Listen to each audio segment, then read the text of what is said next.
njagala kutegeeza gwali wano naawe ali ku mikutu gyaffe gya social media ne bw'oba wafiirwa abalosigo waffa. Katonda yali abalaba mwembi n'asalawo omwami agende. Katonda yali abalaba mwembi n'asalawo omukyala agende.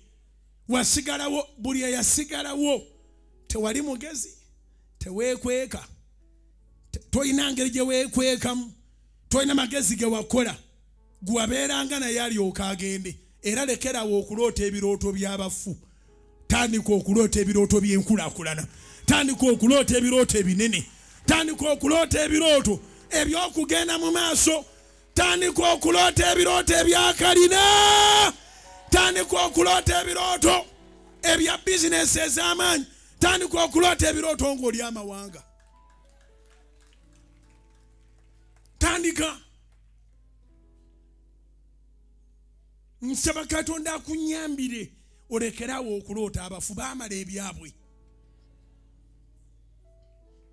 Nsaba Katonda akunyambire ayingire mu birooto byo. Olekerawo okuloota nga gwofa. Olekerawo okuloota nga gwoddako. Gwe weerowoleze bulungi, abasigadde balekere endowooza zaabwe. Kubanga bangi abalowooza nti nga mukazi wo bwe yafa naawe kati ogenda kufa.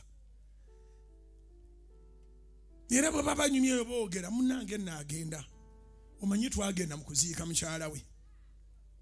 Kati gwolaba oyo omubiri wadde olaba munene.